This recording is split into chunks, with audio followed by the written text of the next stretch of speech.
afternoon, YouTube, and thank you for coming back to watching my channel. I've got a lot of requests from subscribers after I've taken delivery of my RC390 to do a video on my review of it.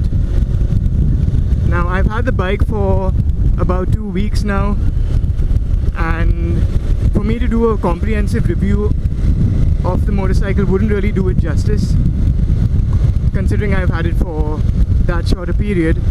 So what I've decided to do is upload a video of my first impressions, coming from an R15 version 2 to the RC390. Hopefully this video helps anyone who currently owns a Yamaha R15 version 2 and who's thinking of upgrading to the RC390 to make that decision. So in this video I'm going to share a few details about what I initially noticed about the motorcycle, and I'm going to also try and answer some of the questions people asked me about the riding position, heating, and so on and so forth. So without any further delay, let's get this vlog started. So the first thing we're going to talk about is the riding position, and that's the first thing you'll notice when you sit on this motorcycle. People have asked me whether it is a bit too aggressive in comparison to the R15, whether it's uncomfortable, whether I experience pain in my back, shoulders, and my wrists. To be honest with you, I've not faced any pain in my back, in my shoulders, or in my wrists. Though I'm guessing if it's a longer ride, and I've really not done a long ride on this motorcycle yet, it's just been to work and back. But I'm guessing if I do a longer ride, my wrists would start to pain. And that's probably going to happen with any motorcycle with a kind of racing-inspired stance. The only pain I've experienced so far is in my neck. I know that sounds a little weird, but what happens is, and this is something you'll notice when you sit on the bike, because the handlebars are a bit lower than the R15 and the seat height slightly higher, you end up having to kind of look up a little bit. And because the riding position on the R15 was a bit more upright in comparison to this, the weight of your helmet and your head used to be taken up by your shoulders. But since you're a little more leaned forward on this motorcycle, your neck starts to take the entire weight of your helmet and your head. And that's where you'd probably feel a bit of neck pain in the initial few days or weeks of you riding this motorcycle.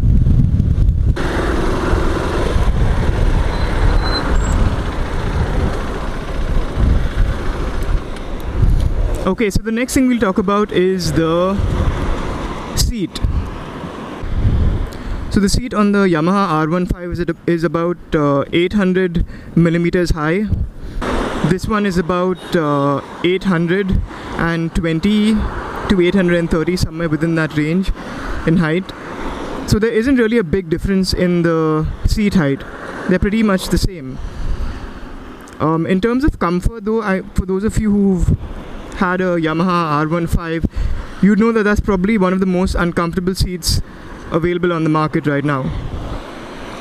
And since I've been accustomed to riding that for about 3.5 years, the seat on this is more comfortable than that. It is narrower, so if you look at the width, it is narrower than the seat you'd get on the R15, but it is more comfortable. So if you just have a look at this kind of padding on it, it's much better. It's much more comfortable. Again, that's just me. Other people might have a different opinion on it, but I feel that the seat is more comfortable.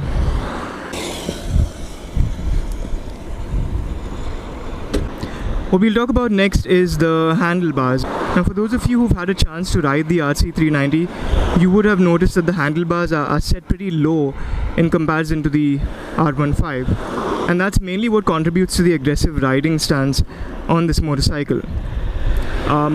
It does take some getting used to, but for me it never really felt uncomfortable.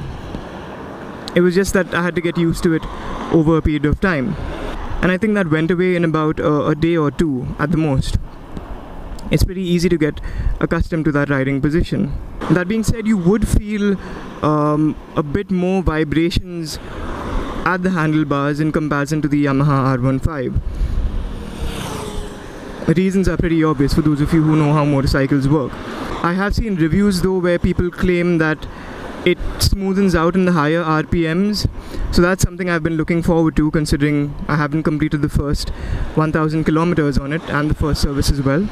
The Yamaha R15 version 2 on the other hand was really smooth in the lower rev ranges, and as you went higher is where it started to freak out a little bit. Now the next thing we'll talk about is these mirrors. I've heard a lot of people say that the mirrors are useless on the RC390. You really can't adjust them a lot. They're form more than functionality. And I mean, they're entitled to their own opinion. That's their opinion on it. I personally feel that they're brilliant. Because coming from the R15, which had kind of rectangular mirrors, to this, I feel that you can see a lot more because of how wide these mirrors are. So in the initial few days of me riding the motorcycle, I never had these blind spot removers installed on the bike. And to be completely honest with you, I never really missed them. Although I was used to having blind spot removers on the R15 for about 2.5 to 3 years, I never really felt uncomfortable riding on the highway as well because of how wide these mirrors are. So they gave you a good field of vision to understand who was behind you and to some extent who was beside you as well. I did install the blind spot removers because I always want that additional level of safety, especially considering the drivers and riders you have around Mumbai who kind of cut you off and split lanes without indicating. It's always better to have that additional safety feature available. What we'll talk about next is the instrument cluster, and here's where the RC390 and any KTM motorcycle sold in India comes into its own. The amount of information you have here is just plain ridiculous. So besides what you normally find on a motorcycle instrument cluster, you've got a lot of other information available as well.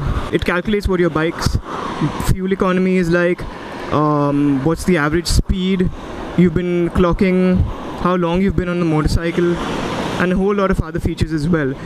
What I personally like is the fact that they've put a clock in there as well, and that saves you from having to check your watch every now and then to see whether you're on time or whether you're late.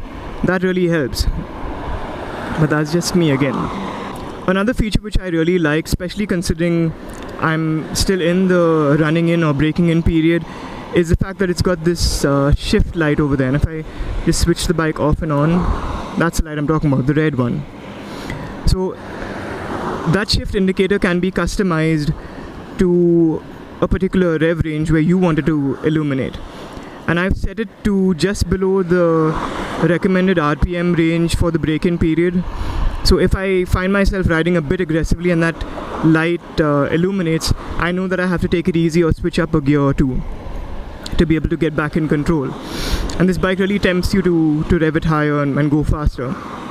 Okay, so next we'll talk about the headlights, and I don't think I'll be doing justice to the headlights by speaking about them in the daytime. So let's switch to the night. Most of you might know by now that the RC series come with dual projector headlamps. Now coming from an R15 version 2, even the low beam on this one is probably equally good, if not better than the high beam on the R15 version 2. So it beats the R15 hands down. What's even more impressive is a high beam and a projector light that pretty much lights up the entire road in front of you. So it's got to be pretty dark and foggy for you to not be able to see what's in front of you on this motorcycle. It lights up pretty well. And that again is one of the reasons why I picked the RC390, because I've been stuck in situations in the past where we've done a lot of evening to night riding, and that R15 never really thrilled me when we were riding through pitch dark. Always had to take it easy. I'm not saying that I wouldn't take it easy with this bike, but you know what I mean. Okay, welcome back to the daytime, folks. Next thing we'll talk about is the fuel tank. Now I know there's a lot of people who complain about how little fuel this thing is capable of holding. From what I've read, it's about 9.5 to 10 liters or so, which can be accommodated in this fuel tank, which is pretty small considering the other bikes in this segment. I know the R3 from Yamaha and the Ninja 300 were released with bigger tank capacities, whereas this was not. And the way I look at it is, since this is more for a track tool than a tourer, it wasn't really built for the purpose of touring or long distance riding, if you will. It's built to do a few laps around a circuit, come back in, refuel, get out and get the job done once again. And when it comes to that, from what I've read, the bike is brilliant when it comes to being used as a track tool. It might be a bit of a letdown for people who have bought the bike to ride long distance, but in my mind, as long as you plan your route properly and you have enough fuel stops on the way, I think you should be good. So just to put things into perspective, with the Yamaha R15 version 2, which had about 12 liters of tank capacity, I ride about 40 to 45 kilometers a day to work and back, and a full tank on the Yamaha R15 would last me for about a week and a half or so, whereas a full tank on the RC390 would last me a week. So far I've had to fill it twice in the 2 weeks I've owned it. I don't want to share fuel economy details with you right now because it's still in the run-in period, so that really wouldn't be doing it justice. Let me complete the first 1,000 kilometers and start riding it like I would normally, and then give you those details. Another question I get asked a lot is about the heating issues on this bike.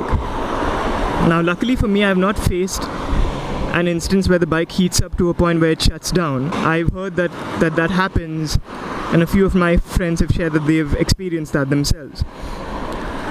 I fortunately have not experienced that. And people say that there's a lot of heat generated from the engine and your legs are going to burn and stuff. I haven't really felt that. I think it's probably owed to the fact that the bike has fairing in compared to the Duke 390, which I know heats up a lot. And I think that kind of channels away the heat from the engine. So I've really not faced a lot of heat. Don't get me wrong, I have faced some kind of heat from the engine, but not to the extent that I feel my legs are going to burn and I have to stop riding. So lastly, we'll talk about the handling on this bike. And again, while I've not pushed it to its limits, the handling on this bike is pretty neat. It kind of begs to be dipped into a corner even at lower speeds. On straights and in corners as well, this thing sticks to the ground brilliantly, I'm guessing because of the Metzeler tires. But again, that chassis and the fairing on this bike is well designed to keep it stable, whether you're going straight down the road or whether you're dipping into a corner. I think it handles wonderfully. For city riding, it might not be the best motorcycle to have because of the riding position. Some of the shorter riders who have to really reach for the handlebars might have a problem with back pain and shoulder pain and wrist pain, I guess. But taller riders, so I'm about 5'11". If you're around 5'8" inches or upwards of that, I don't think you should have any problem riding this motorcycle in the city, especially where aches and pains are concerned. That rear suspension is adjustable, so if you want to stiffen it up or whether you want to make it a bit more softer, you can do that just with the tools provided by KTM for the motorcycle. It's not that tough a job to do anyway, and I think I've seen an instructional video of how to do that on YouTube as well. If I can find that, I'll put a link to that in the description. Yep, so that's pretty much it in terms of my initial impressions of the RC390. Again, before you pass judgment, please keep in mind that I've upgraded from a Yamaha R15 version 2 to this bike. So my initial impressions are based on my experience from that bike and then coming over to this bike. Oh god, this guy's gonna come and ask me some questions, I guess. Oh, he's just looking for a makeout spot. Yeah, so if you found this video informative and if it's helped you make your decision on whether you want to upgrade to the RC390, please leave a like on the video. It really does help. And if you have any questions about my experience on the RC390 or any features available on it, go ahead and leave a comment in the comment section. I'll be more than happy to answer your question. I'll try my best to answer it as quickly as possible. I'm not making any promises though. I'm going to be riding this baby for a while now. Thank you again for watching my video, and do subscribe if you haven't already. For those of you who are subscribed and who are not following me on Instagram and on Facebook, I've left links for that in the description of this video and pretty much in the description of every video I upload. So please go ahead and follow me on Instagram and on Facebook as well. You're missing out on a lot if you're not. Alright, thanks for watching my video, and have a wonderful day, and more importantly, ride safe. It's a freaking jungle out there.